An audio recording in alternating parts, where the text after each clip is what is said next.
40তম শ্রী শ্রী গৌরাঙ্গ মহাপ্রভুর হরিনাম সংকীর্তন ও মহোৎসব 2026 উপলক্ষে জিবি বাজার ব্যবসায়ী সমিতির উদ্যোগে এক মেগা রক্তদান শিবিরের আয়োজন করা হয়।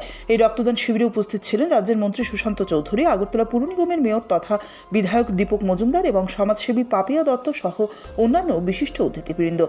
অতিথিরা রক্তদাতাদের উৎসাহিত করেন এবং স্বেচ্ছায় রক্তদানের গুরুত্ব তুলে ধরেন।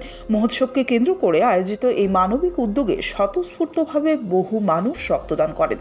সামাজিক দায়বদ্ধতার এই কর্মসূচি এলাকাবাসীর প্রশংসা কুড়িয়েছে। যে ব্যবসায়ী সমিতি তাদের উদ্যোগে প্রতি বছরই এখানে হরিনাম সংকীর্তন আয়োজন করা হয় এবং এবারও আগামীকাল থেকে এই হরিনাম সংকীর্তন এখানে শুরু হবে।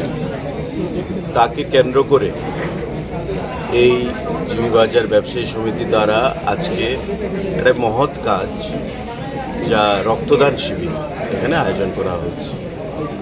আমাদের মধ্যে উপস্থিত আছেন আগরতলা পৌর নিগমের মেয়র তথা বিধায়ক দীপক মজুমদার মহোদয়, আছেন আমাদের এই এলাকার বা রাজ্যের আমাদের বিশিষ্ট সমাজসেবী এবং এই এলাকা থেকে যিনি বিগত দিনে প্রতিদ্বন্দ্বিতা করেছেন আমাদের ভারতীয় জনতা পার্টির হয়ে শ্রীমতী পাপিয়া দত্ত মহোদয়, আমাদের কাউন্সিলর আছেন কর্পোরেটর শ্রীমতী লতা নাথ মহোদয়, আছেন আমাদের বিভিন্ন সমাজসেবীগণ, এখানে ব্যবসায়ী কমিটির আমার টিএসআইসির ভাইস চেয়ারম্যান আছেন, আমাদের ব্যবসায়ী সমিতির বিভিন্ন কর্মকর্তারা বা নেতৃত্বরা রয়েছে, বা স্থানীয় যারা সমাজসেবী বন্ধুরা, প্রত্যেকের উপস্থিতিতে আমাদের আজকের এই রক্তদান শিবির উল্লেখযোগ্যভাবে এখানে আমরা সারালো পরিলক্ষিত করতে পেরেছি এবং তাদের এই মহতী কাজের জন্য আমরা তাদেরকে ধন্যবাদ জ্ঞাপন করব। কারণ রক্তদানের বিকল্প নেই, আপনারা জানেন, এবং যেখানেই আমাদের মুখ্যমন্ত্রী বা আমরা মন্ত্রীরা, আমরা বিধায়করা, মেয়র সাহেব, প্রত্যেকে আমাদের দল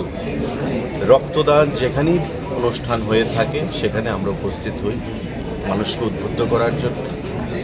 আগামী দিনে রক্তের যে কোনো বিকল্প নেই, আপনার থেকে আমার থেকে আপনার নিয়েই আমাদের মানব ধর্ম পালন করা, সেই মহতী কার্যকে সাধন করার জন্য স্বাভাবিকভাবেই তাদের এই কর্মকাণ্ড রক্তদান শিবির যে তারা আয়োজন করেছে তা যথেষ্টভাবে বৈশ্বিক প্রশংসার দাবি রাখে।